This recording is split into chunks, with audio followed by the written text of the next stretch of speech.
You're being played. Right now. And you don't even know it. Have you ever walked away from a conversation feeling empty? Drained? Like something was taken from you. But you can't figure out what. You agreed to things you didn't want to do. You apologized for things that weren't your fault. You felt guilty for setting boundaries. Welcome to the game. A game where the rules are invisible. Where the players smile while they steal your energy. Where you lose and somehow feel grateful for it. This isn't about hate.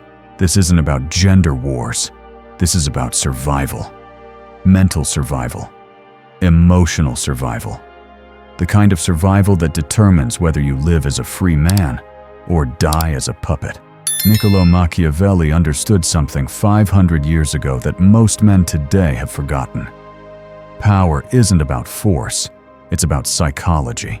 It's about understanding how the human mind works and how to protect it. Today, you're going to learn. Not theories, not feel-good advice, but practical strategies. Street-smart wisdom.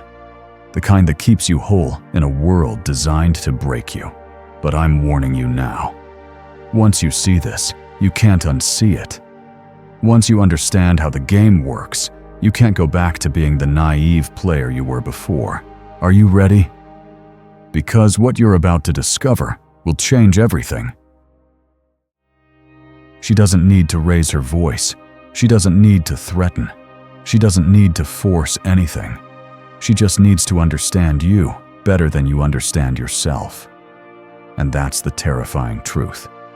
Most men are walking around completely unaware of their own psychological triggers, their emotional buttons, their deep-seated needs and fears. They're like open books written in a language they can't read, but she can read it perfectly. Watch how it works. You meet her. She's charming, different from the others. She listens, really listens. She makes you feel understood, special, like you're the only man who's ever made her feel this way. This isn't accident. This is technique. Machiavelli wrote, "Everyone sees what you appear to be. Few experience what you really are." She's creating an appearance, a carefully crafted image designed to bypass your logical mind and go straight to your emotions. She studies you, your reactions, your weaknesses, your emotional needs. She notices when you light up, when you shut down, when you feel guilty, when you need approval, and then she uses it. The master manipulator doesn't ask for what she wants. She makes you offer it. She doesn't demand your attention. She makes you crave giving it to her. She doesn't control you with chains. She controls you with ideas. Ideas about yourself, about what kind of man you are, about what you owe her, about what will happen if you don't comply. This is manipulation in its purest form. Not the cartoon villain twisting her mustache, but the sweet smile that hides calculated intention. The soft voice that delivers emotional poison. The gentle touch that slowly strangles your autonomy. She creates a theater, and you, without realizing it, become both the audience and the star. She writes the script, assigns the roles, directs the performance, and you believe it's all your idea. But here's what she doesn't want you to know. The theater only works because there's something inside you that allows it. A gap, a weakness, an unhealed wound. And that's where we need to go next, into the uncomfortable truth about why you're vulnerable in the first place. You're not weak, you're human. And being human means carrying wounds, emotional scars, unmet needs, silent fears that follow you from childhood into adulthood. These aren't character flaws, they're entry points. Vulnerabilities that skilled manipulators can exploit with surgical precision. Some men carry a desperate need for approval. From day one, they learned that love comes with conditions, that acceptance must be earned, that their worth depends on pleasing others. You know this man. Maybe you are this man. He bends over backward to make everyone happy. He says yes when he means no. He apologizes for things that aren't his fault. He fears conflict more than he values his own dignity. She sees this need, this hunger for validation, and she feeds it just enough to keep you hooked. A compliment here, a moment of approval there, just enough to make you feel special, just enough to make you willing to do anything to keep it coming. But it's never enough, because the need is bottomless, and she knows it. Other men carry guilt like an invisible weight. They were taught that thinking of themselves is selfish, that their needs don't matter, that being a good man means sacrificing everything for others. This man feels guilty for having boundaries, for saying no, for prioritizing his own well-being. He's been conditioned to believe that his value lies in his usefulness to others. She weaponizes this guilt, makes you feel responsible for her emotions, her happiness, her well-being. If you don't text back immediately, you're being cruel. If you need space, you're being selfish.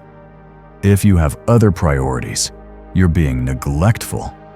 And you believe it because your guilt tells you it's true. Then there are the men who carry fear.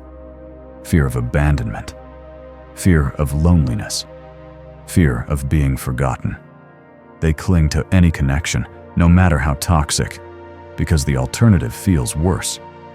She offers security, a sense of belonging, but it comes with a price: your independence, your identity, your peace of mind.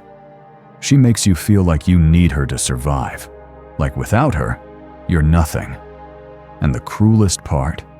She's not even conscious of most of this. She's operating on instinct, emotional patterns she learned from her own wounds, her own fears, her own unhealed trauma. But intention doesn't matter.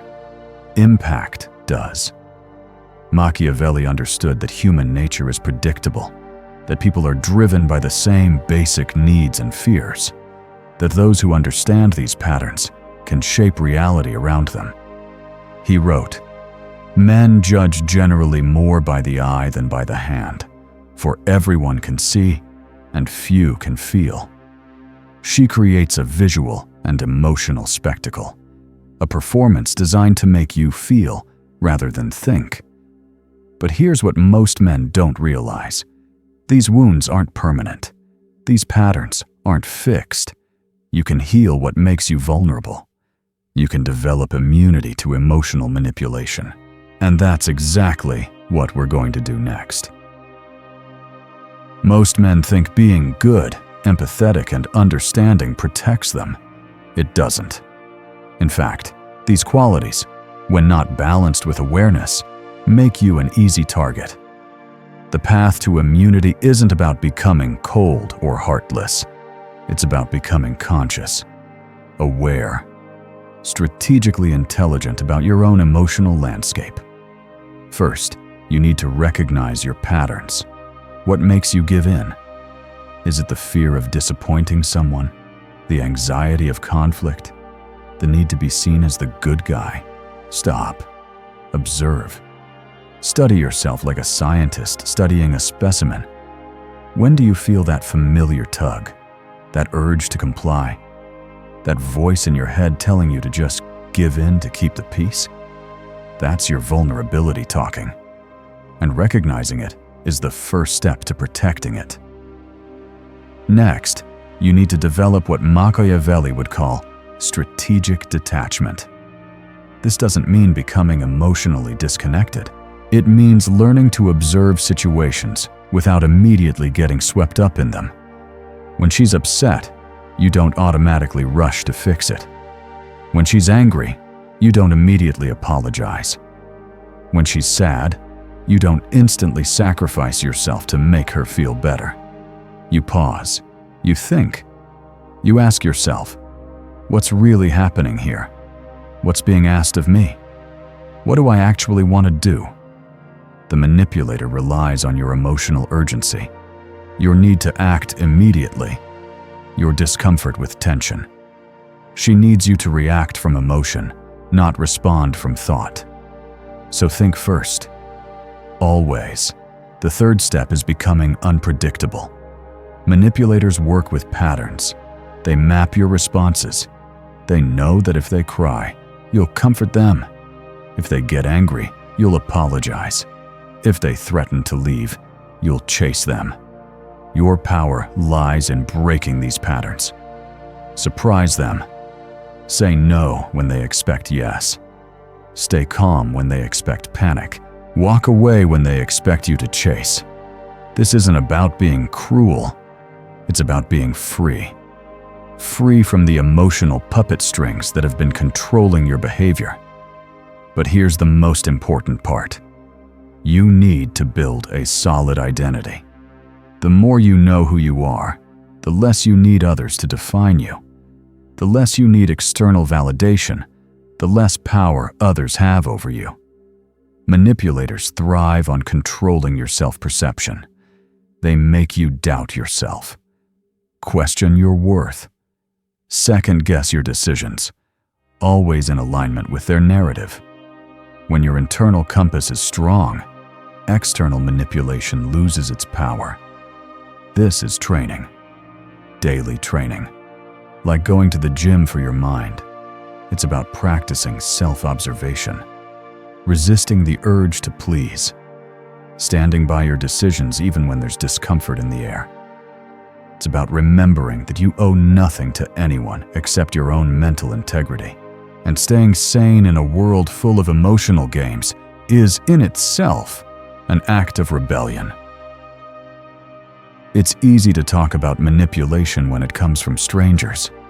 The hard part is facing it when it comes from someone you care about, someone you love, someone you've built your life around. This is where manipulation becomes most dangerous, because it's wrapped in familiarity, disguised as love, hidden behind shared history and emotional intimacy. The woman who manipulates you isn't necessarily evil. She might not even be conscious of what she's doing. But that doesn't make it less damaging. Intent doesn't determine impact. In romantic relationships, emotional manipulation often masquerades as passion. I only act this way because I love you so much. Without you, I'm nothing. If you really cared about me, you would. But love that demands submission isn't love. It's emotional blackmail. Real love doesn't require you to shrink yourself. It doesn't punish you for having boundaries. It doesn't make you feel guilty for being human. She might use your shared history against you. After everything we've been through, I can't believe you would do this to me. This isn't the man I fell in love with. These aren't expressions of hurt. They're tools of control, designed to make you feel guilty for changing, for growing, for refusing to stay in a box that no longer fits. In family relationships, manipulation often comes disguised as tradition or obligation. You can't do this to your mother. Family comes first. This is just how our family works. But family dysfunction isn't sacred just because it's familiar. Toxic patterns aren't healthy just because they're generational. Blood relation doesn't give anyone the right to manipulate your emotions. At work, it might present as opportunity or loyalty. I took a chance on you. This is how you show gratitude. If you can't handle this, maybe you're not cut out for. But gratitude that comes from fear isn't gratitude. It's servitude. And professional relationships that require you to sacrifice your dignity aren't worth keeping. The key insight here is this. Proximity doesn't justify emotional violation. Love doesn't give the right to control. Care doesn't excuse manipulation. But how do you handle it when cutting ties isn't an option? When you can't just walk away? You start with boundaries. Clear, firm, non-negotiable boundaries. You don't need to justify them. You don't need to explain them. You just need to enforce them. Then you expose the pattern. You name what you see. When you do X, I feel Y. This behavior is unacceptable. I will no longer tolerate Z. Not to change them, not to convince them, but to assert reality. To refuse to participate in the gaslighting of your own experience. And then you stand firm when the reactions come, because they will come. Anger, tears, guilt trips, silent treatment, threats, promises to change that never materialize. The manipulator will test your resolve. They'll push harder before they give up. They'll make you feel like you're being unreasonable, cruel, selfish. But standing your ground isn't cruelty, it's self-respect. And sometimes, loving someone means refusing to enable their dysfunction. Machiavelli didn't write to be liked. He wrote to reveal truth, the uncomfortable, unvarnished truth about human nature and the dynamics of power. And if you want to protect yourself in today's world, you need to understand his core insight. We live in an age of constant influence. Everything around you is designed to shape your thoughts, emotions, and behaviors. Social media, advertising, politics, even casual conversations. Everyone is trying to influence you. Most of the time, you don't even realize it's happening. Machiavelli understood that human beings are predictable.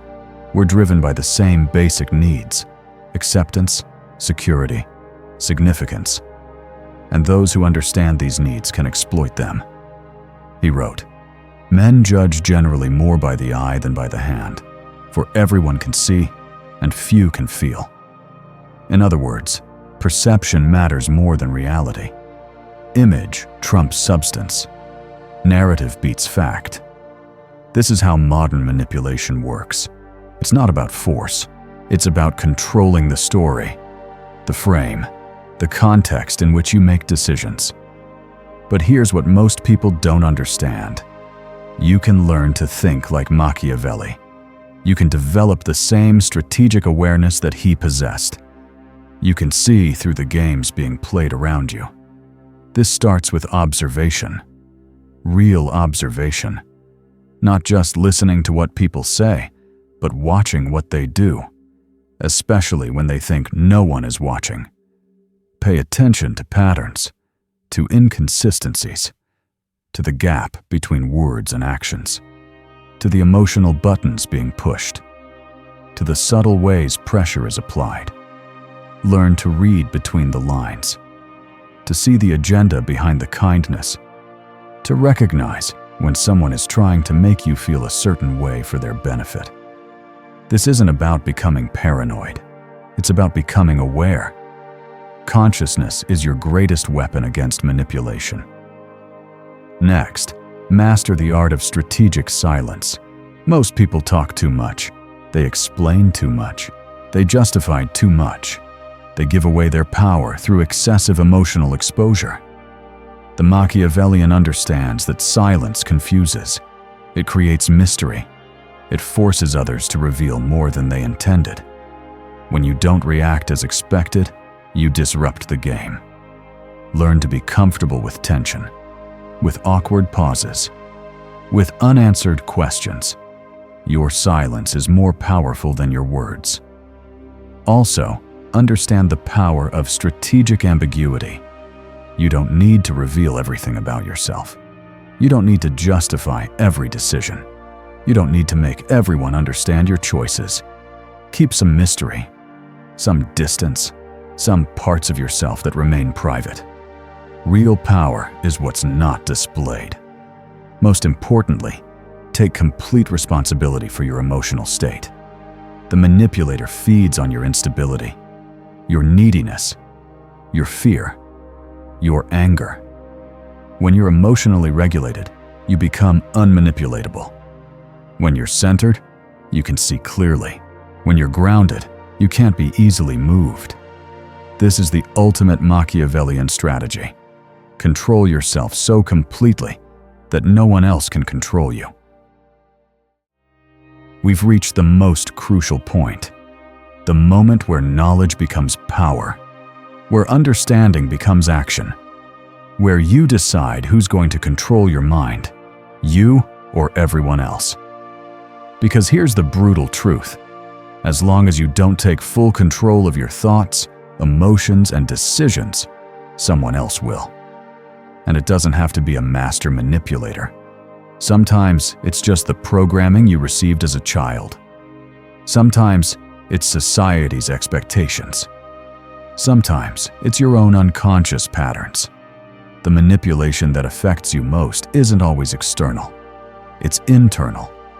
It's the voice in your head that tells you you're not good enough, that you need to prove yourself, that you owe others your happiness. Real freedom begins when you realize that most of what you call your thoughts aren't actually yours. They're borrowed, inherited, programmed, conditioned. The thoughts that tell you to always be nice, to never disappoint anyone, to sacrifice yourself for others, to feel guilty for having needs. These aren't natural. They're learned. And what's learned can be unlearned. But this freedom comes with a price. It requires you to stop believing that everyone has good intentions. It demands that you question the image you've built of yourself as someone who must always be available, understanding, and accommodating. Requires you to tolerate discomfort. The discomfort of saying no. The discomfort of disappointing others. The discomfort of standing alone when everyone else is going along with the crowd. You will no longer be manipulated when you no longer need to be accepted by everyone. When the fear of disapproval loses its power over you. When your inner clarity becomes stronger than your outer neediness. This isn't about becoming cruel or heartless. It's about becoming whole, complete, self-directed. It's about making choices from strength, not weakness, from awareness, not conditioning. The strongest men aren't those who never feel fear.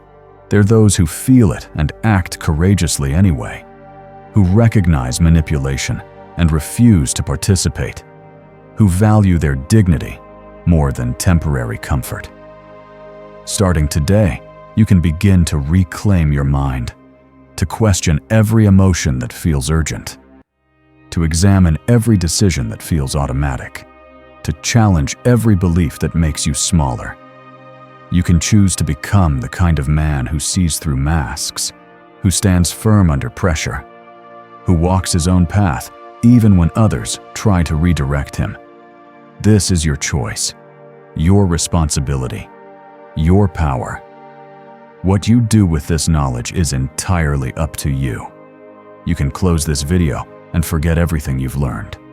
You can go back to being unconscious, to being manipulated, to being controlled by forces you don't understand.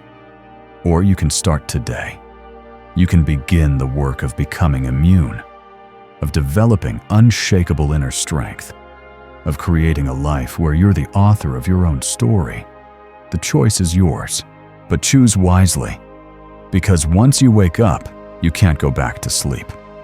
Once you see the game, you can't pretend it's not being played. And once you taste real freedom, you'll never accept counterfeit slavery again. The journey starts now. The question is, are you ready to take it? Remember, knowledge without action is just entertainment. Awareness without change is just intellectual masturbation. Understanding without application is just another form of procrastination. You have the tools. You have the knowledge. You have the power. Now use them. Your future self is counting on the decision you make right now. Don't let him down. The manipulation stops today. The real you begins now. Welcome to freedom.